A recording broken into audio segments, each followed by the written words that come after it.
All right, let's start our second lecture, TinyML. So in this lecture, we are going to talk about what is TinyML, understanding the unique challenges of TinyML. So, and we are going to talk about one particular work, this MCUNet. So far, when we are talking about all this compression, all this knowledge distillation, or neural architecture search, it's more like very general, right? So TinyML, we want to bring, our focus on this specific microcontrollers and see what are the specific unique challenges that we need to overcome. Okay. So, well, this one just show you that the networks got larger and larger, but we do, need to, sometimes we want to deploy networks on single devices, microcontrollers, your smartphone, or even like on your own car, on like a robot, just because of a lot of reasons, right? We want to deploy this on-device AI for privacy concerns, for network independence, right, and all that.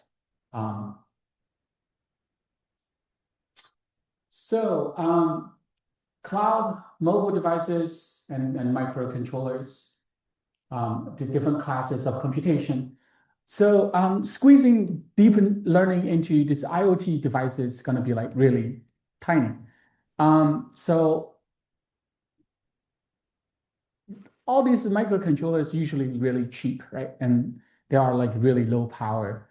So a lot of different applications, smart homes, smart manufacturing, personalized healthcare, precision agriculture. But if you look at the comparison of this memory and storage, we didn't list the computation here, but the comparison is quite, the contrast is quite vast. So you can see that like for cloud AI, you can have 32 gigabytes of memory. While mobile device can have 4, but TinyML has a 320K. Okay, that's like different orders of magnitude. For storage, for cloud, we can have terabytes, even peta, but mobile device, you can have like gigabytes. For microcontroller, usually it's mega, right? So it's very, very different.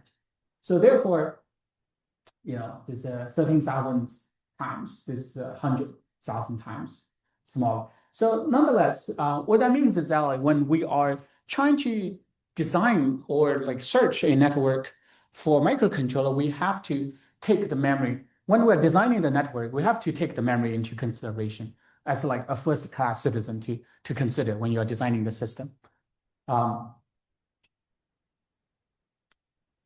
So the memory constraint is something that we have to take as the first priority. So let's try to understand the challenges of TinyML. So if you look at this, convolutional neural network, you're going through this convolution plus ReLU and pooling, convolution ReLU, fully connect, and all that. And this is what looks like, right? So the input go through have all these feature maps, usually, if you think about it, like usually the kernels are the weights of the weight matrices, and once they are trained, we don't update them at all, right? So therefore, for all these kernels, all these weights, we can just put them onto flash memory. Well, if you don't, if you are not quite familiar with the characteristics of SRAM and the flash memory, is that flash memory usually it's slow, right? It's much slower to read and write, and it's much slower to read and write compared with SRAM. It's like orders of magnitude. It can be fast, but the writing to flash memory is the slowest part.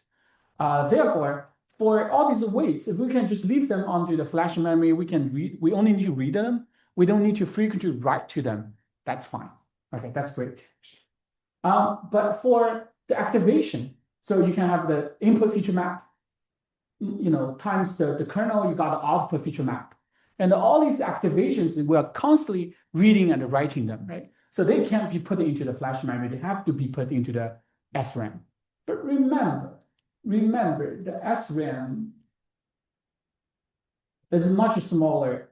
Even the SRAM is smaller. I would say it's quite smaller than the storage. Okay. So the activation is the real problem here for all these, for when we are trying to deploy neural network onto microcontrollers. Okay. So let's see. So the microcontroller, this gives you two different examples. So the Arduino Nano 3233, the SRAM is 256K, flash memory is 1 mega.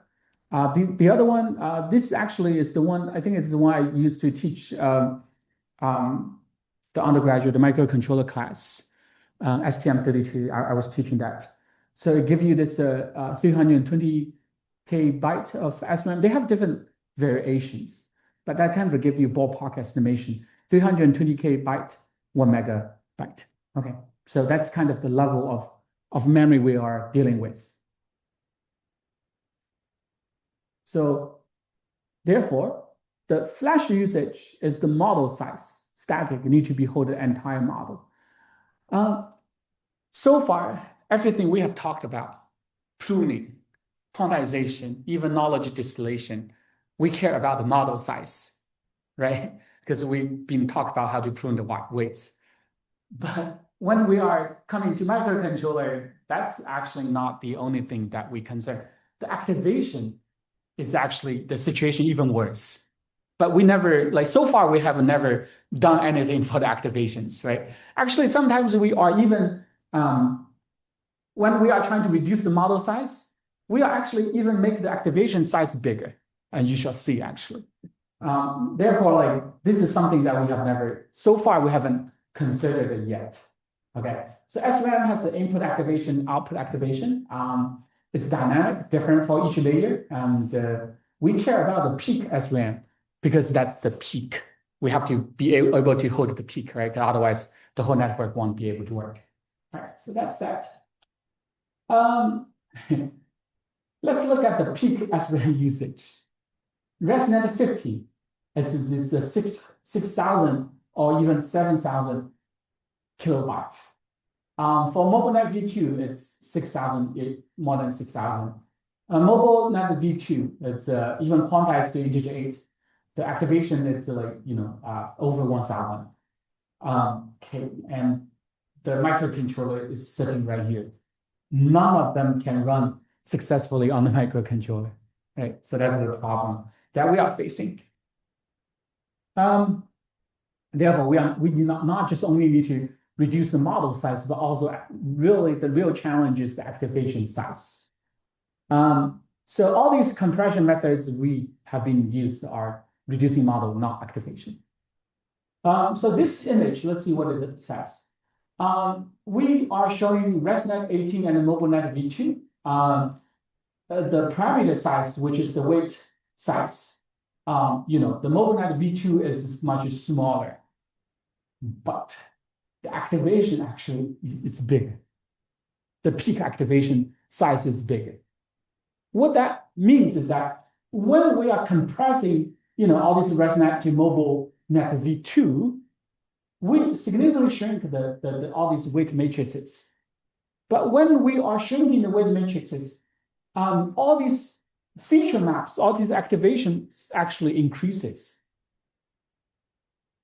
And why? Actually, later I'm going to show you some better illustration to see it's actually true. Okay.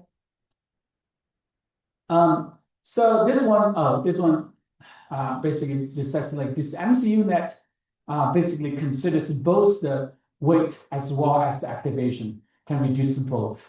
Okay, and then we'll talk about how to design this MCU net later. Okay, so we are going to talk about this tiny neural network design. Traditionally, when we are trying to deploy a neural network on microcontroller, usually we do NAS. Okay, we can do NAS. And then we'll just deploy on this ARM microcontroller. ARM has its own this library. ARM actually has a neural network library. It has its own all these basic operations. This does matrix multiplication. There's a matrix vector multiplication. It has all these as a basic operations, right? So you search in the network and deploy it. That's it. Or you are given a network, you are tuning the library. So this MCU net essentially is trying to do both, trying to design the network algorithm as well as the runtime optimization. Okay, so-called it's a system and algorithm co-design thing. So it has this tiny NAS which is search the network and has this so-called tiny engine that interprets the smaller network and do some optimization for the runtime. Okay, so first let's take a look at this tiny NAS. Okay, so when we talked about neural architecture search last week, we kind of talked about, we first need to define a search space, right? And then we need to define what's the searching strategy, right? And then how to talk about the evaluation approach. So same thing for tiny NAS, we need to also do all these same thing. Okay, so for tiny NAS, we also briefly mentioned it, but today we are going to talk about more details. So first, the first thing is define the search space, right? So recap. Human expertise, mainly defined, is trying to use machine learning to automatically search architecture. The first problem is define the search space. Okay, this is a whole space. These are defining two different spaces, right? And we want to see how to use some empirical knowledge to kind of narrow down the search space so we can find the best network the most fast. Option one, reuse the carefully designed mobile search space for TinyML, which is not good because the smallest subnetwork in the search space cannot fit the hardware. Okay. Option two, pick a search space for the IoT. How? What this paper says is that we can scale the mobile net-like search space by using different resolution, R, and the width multiplier W. A specific R star and the W star leads to a subspace, such sub-search space. The original search space for a smartphone, let's say it's the resolution is 224 by 224. This input image resolution.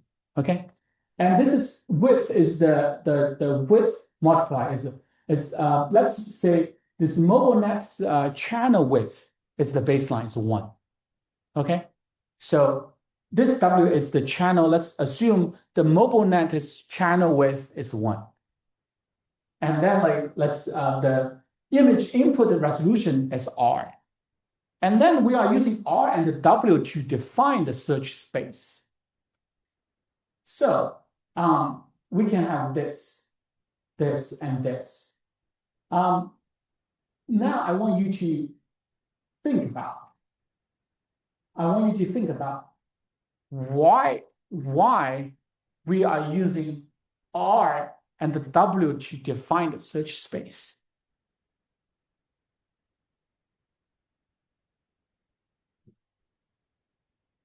What does it mean? So R is the input resolution, which basically is the starting feature map size, right? Width is the number of channels, basically, in the convolutional kernels. All these input feature map, output feature map, like the channel size, right? Why we are using this to kind of roughly define the space? Why?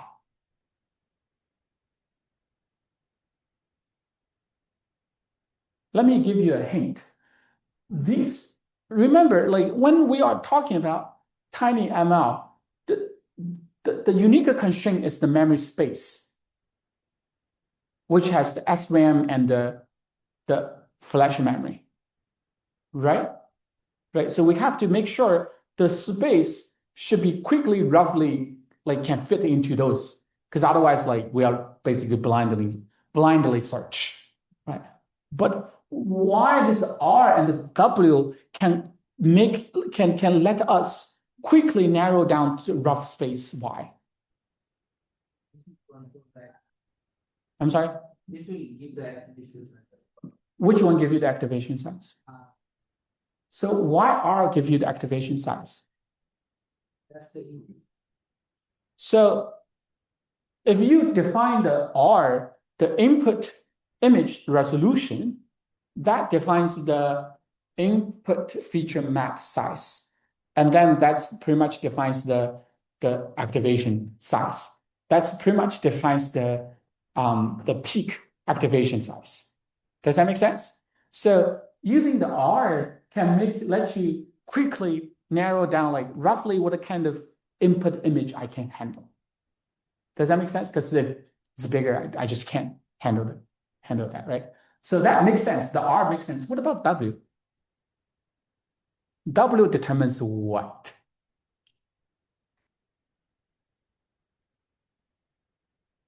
We assume the mobile net, like the channel size as the V as the one base one. So what does W determine?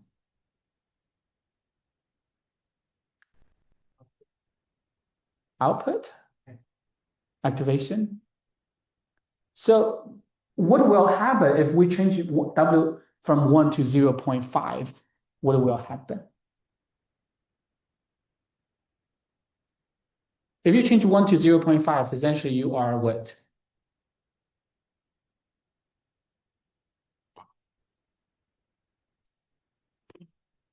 Anyone?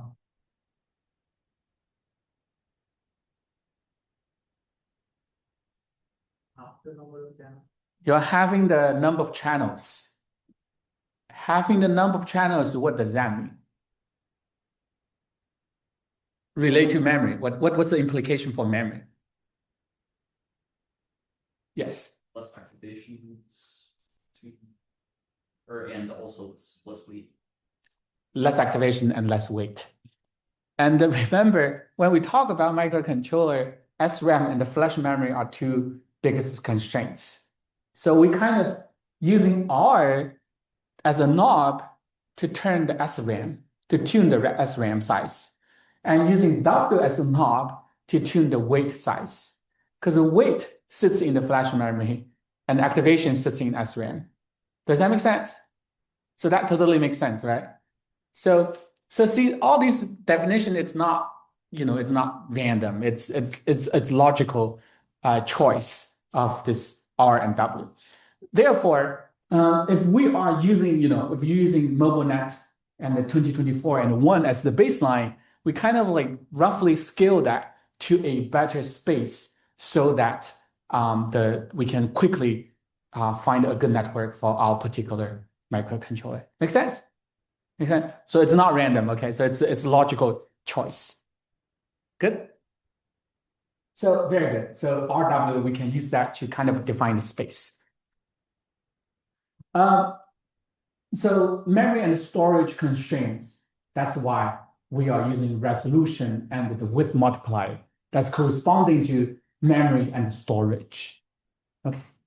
Okay. So we have this kind of define the space here, and we're trying to find that. But even with the W and R, there's still like a lot of choices, right? So what this figure actually, I showed you earlier, but I was not able to explain that clearly because we don't have all this background knowledge. So each line here represents one option.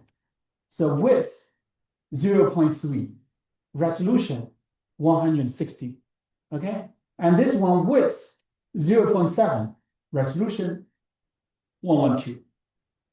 Okay, so see, so all these different pairs of number basically defines different search space, right?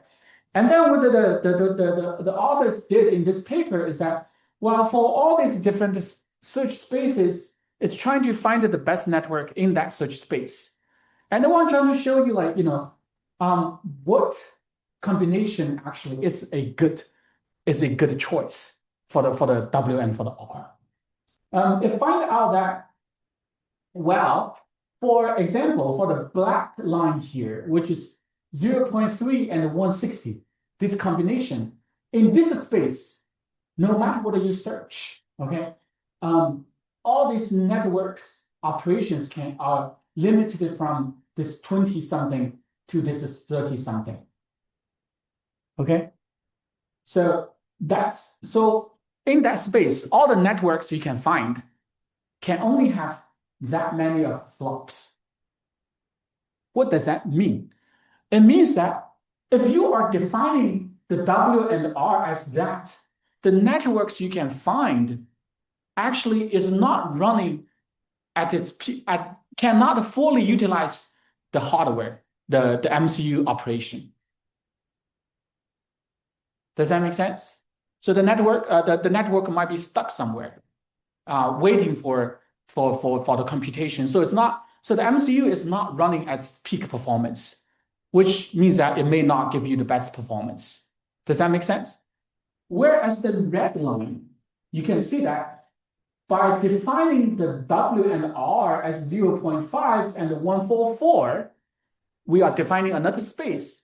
And in this space, all the networks you find out are actually can achieve this 40 to even 60 something flops per second.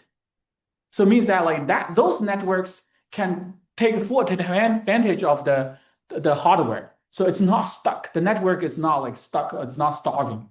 Does that make sense? So therefore says, well, this space is a better choice to define the search space. And out of this search space, you can see that the best accuracy is 8.7, and this one is 74.2. Okay. And basically one takeaway is that if you are defining space properly, you can find a network that can fully take advantage of the hardware, can give you higher accuracy. Okay, because the more flops you run within the same period of time, the more computation you run, right? The higher accuracy you may have. Does that make sense? Okay, and then it's okay, so this doesn't matter, but this table is the interesting thing I want to show you. So it's listing the best configuration it found for different SRAM and the flash memory combination. How to read this table? So the blue table here is the width. The green table is the resolution. Okay, and what it means is that, and the column here is the SRAM size, the x-axis is the flash memory size. So this cell over here, this is cell 1 here. What it means is that, well, if I have a microcontroller has 512 kilobytes of flash memory and 192 kilobytes of SRAM, the best width is 0.4, and the best resolution is 112. Does that make sense? Does that make sense? Okay. Now, let's focus on the column. Okay, let's focus on the column, which means that for the microcontrollers, if we fix the storage 500, they are all 512. But we are changing the SRAM size from 192 to 512 kilobytes. Let's see how the best configuration changes. Okay, and what do we find? We find that if we keep changing the SRAM but not changing the flash memory, the best width actually does not change a lot. 0.4343, right? But you can see that the best resolution actually changes from 112 all the way to 208, almost doubles the resolution size. Does that make sense? what does that mean? It actually corresponding to the reason that we choose the R and the W, because the width parameter relates to the W relates to the weight matrix relates to the flash memory. So if the flash memory doesn't change, the width, the best width actually doesn't change. Does that make sense? But the resolution R relates to the activation, relates to the peak SRAM, right? Right? Therefore, if you are having a larger SRAM, you can accommodate a larger input feature map. Does that make sense? So that's what it shows here. Then let's look at the row here. Okay, the first row means that we are keeping the SRAM size not changed, but we are keeping increasing the SRAM. We're keeping increasing the flash memory. What will happen? Okay, so what we find out that if you are fixing the SRAM but increasing the flash memory, you are saying that the width actually increases. Means that we can accommodate a larger weight matrices. Make sense? But interesting thing is that the resolution actually reduces. Why? Because you are fixing the SRAM, but you are increasing the weight matrices, right? Therefore, the best activation actually becomes smaller, because when you are increasing the weight matrices, the activation also actually increases. Therefore, the input size actually reduces. That I can accommodate into the same fixed SRAM. Does that make sense? So now it all comes together, right? So that's why W and the width, R and the W is a good choice, like to define the search space. Okay, all good? All good? All right. So for the searching, it's essentially using this one-shot NASA, using this once for all. It searches a supernet and just randomly sample some subnetworks and generally fine-tune multiple subnetworks and try to, I forgot if they do knowledge distillation or using ensembling, but you get the idea. Okay.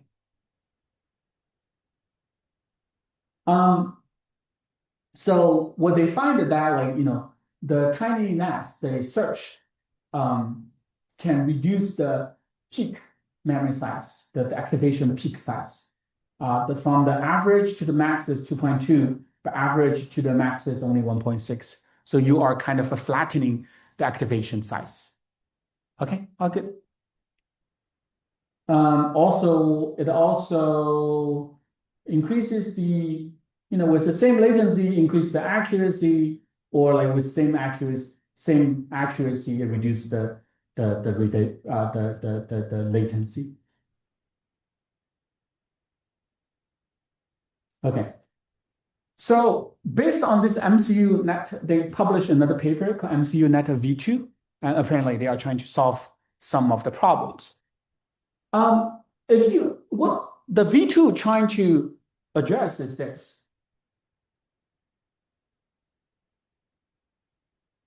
If you look at the memory usage, it still exhibits this non-uniformity of this activation memory. The early layers give you like a very large activation. The later layers only give you very small activation. Okay, this is kind of understandable, right? Because all the later layers, we pretty much extract all these features. We have smaller kernels, so the activation are smaller.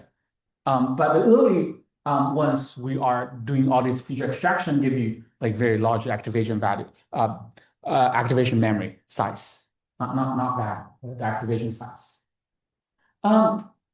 So if you look at this, if it were you, if you look at this, what is the idea? Because now this is the the thing that we want to get rid of. Because the only thing that we care is actually the peak size. The peak size. And then, like, see, the rest of them are all very flat. It's only this peak activation is so high. What can we do? So what can we do, right? So that's the, how do we flattening? How do we flattening? The most intuitive way is that, can we just remove that and move to later? Right? That's the idea, right? But how? How do we just move all these activation to the later layers without sacrificing the accuracy? Right? That's the whole idea. We can't just like randomly move them. You know, so this one says, you know, just how the peak memory is bad. How? So how do we do that? So if we look at the reason that we have a large activation, it's because if you look at all this input feature map, this output feature map.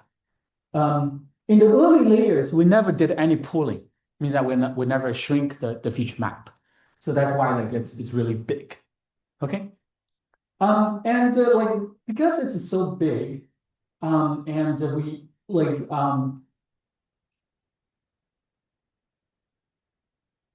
that will make the whole activation memory so big.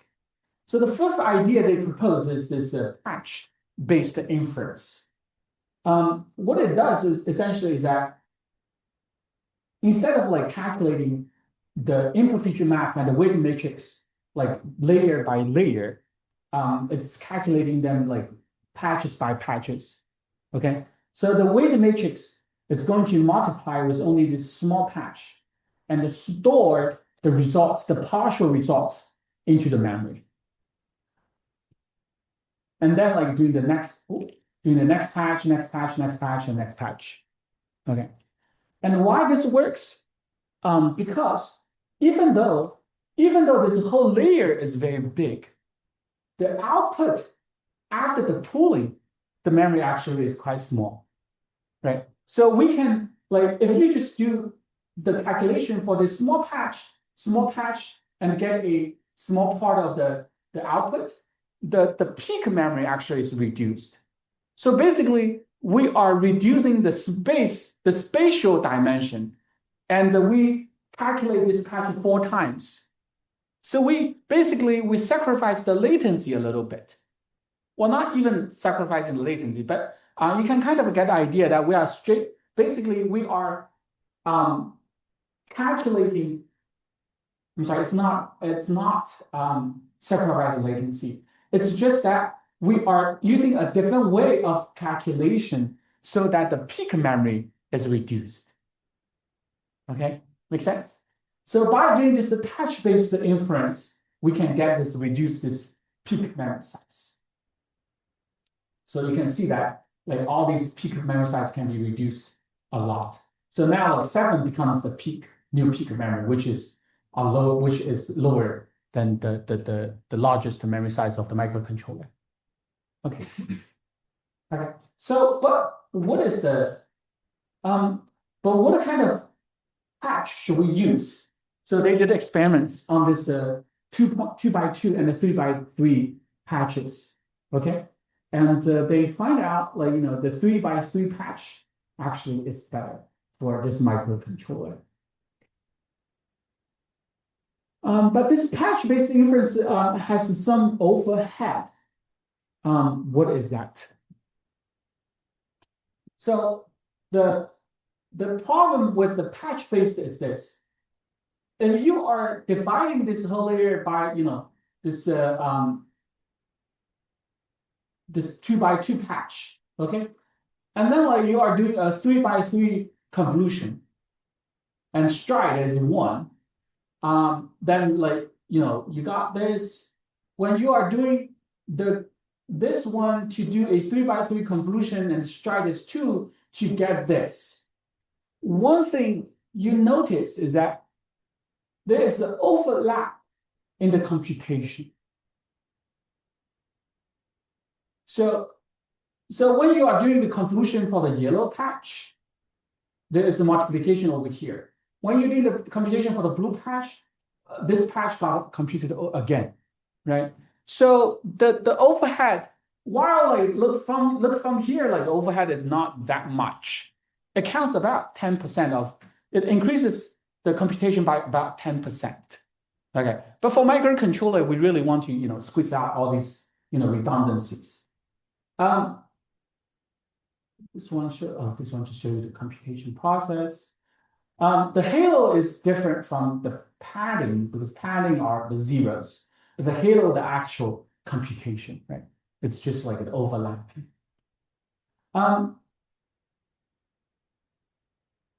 And like if you think like this one overlapping is small, but if you look one layer earlier, and then like if you have a larger, if you larger receptive field, a larger kernel, the overlapping will become bigger. Does that make sense? So from this figure, the takeaway is that well, we want to reduce this and the overhead, the repetitive computation actually relates to the kernel size. The larger the kernel size is, the more overlapping there is. Does that make sense? So therefore, when we are designing the kernels for the TinyML, the kernel size actually matters. Especially when we are doing this patch-based inference, we are like doing this patching computation. Does that make sense? So that's that. So the key takeaway is that we probably should limit the kernel size if we are doing patch-based inference for this layer. Okay, so that's the takeaway. So therefore, based on all these, observation, what we did is this. Well, for the first couple of layers, for the first, like this is a 3x3 patch, the kernel, we replace that with a 1x1. Okay, so kind of like to reduce the repeated computation. Okay, that's one. And then like for the rest of them, then we are just doing the patch based for all these layers. This line here. So all these layers are patch based, and all these layers are layer based. We are not doing patch based for everything because only the early layers are like have a high peak for the activation, right? So we're only for doing the patch based and reduce this 3x3 by 1x1 for these early layers. Okay. We are also like moving one peak to this kind of like to reduce all this peak memory. So after you do this kind of like replacing 3x3 by 1x1 and doing patch-based inference for these layers and move one layer to the latter stage, we can kind of like redistribute the layer to the latter stage. By doing that, we can significantly reduce the peak activation memory size. Okay, and then like they did this joint automatic search for optimization. They searched this and all that. Okay, so that's kind of the idea. So that's how they do the new architecture search. And in order to reduce the activation size, they also did some runtime optimization. Is this in-place depth width convolution? So remember, what is depth-wise convolution? Is that we have for each input channel, we have a kernel, and we generate a output channel. Right, remember that? And remember when we talk about this, ResNet or MobileNet, they have this, using this 1x1 to expand the number of channels, and then like you use 1x1 to shrink the number of channels. When we talk about the model compression, right? So remember all that. So when we are doing this depth-wise convolution, it indeed reduces the weight size, but this actually significantly increases the activation size. Okay, see, so then like what should we do? And if you look at this, if you are doing this, depth-wise activation, and this one says the peak memory, while this one is assuming the input activation channel is the same as the output activation channel. But we know that like sometimes we are expanding the channel width, sometimes we are shrinking the channel width, right? But if you even assume that they have the same channel width, the peak memory is this, it's 2 times C is the number of channels, H is the height, width is the width of the feature map. Okay, so that's the peak memory. So in order to reduce the peak memory of this depth-wise convolution, we used a temporary buffer. Okay, and what it does is that, well, instead of just using this feature map, multiply with the weighted matrix and store it into another memory location, we are really using this. While I'm using the blue feature map, multiply while doing the convolution with the kernel 1 and store that in a temporary buffer. And then like store back into the blue memory location. So this is called an in-place update. Okay. And then like we are just doing this for green, yellow, and the pink, so on, so forth. Okay. So in this way, the peak memory size is only 1 plus C times H times W, right? So we're reducing the activation memory almost by half. Make sense? Because now it's only 1 plus C. Here is 2C. Right? Yes. So you're doing 2 write operations now, so would that result in some sort of slowdown as well? And also yes. So now like you are write once and write back. In this one, you only write once. That's right. So you are basically sacrificing the write latency to save the memory space. It's all about trade-off. And now memory matters more. Okay. So that's the one of the key optimization they did for TinyEngine. Okay. So that's all for today's class. So next lecture, we start to talk about transformer and the large language models. So please don't miss it. All right. So that's all for today's class. All right. Thank you.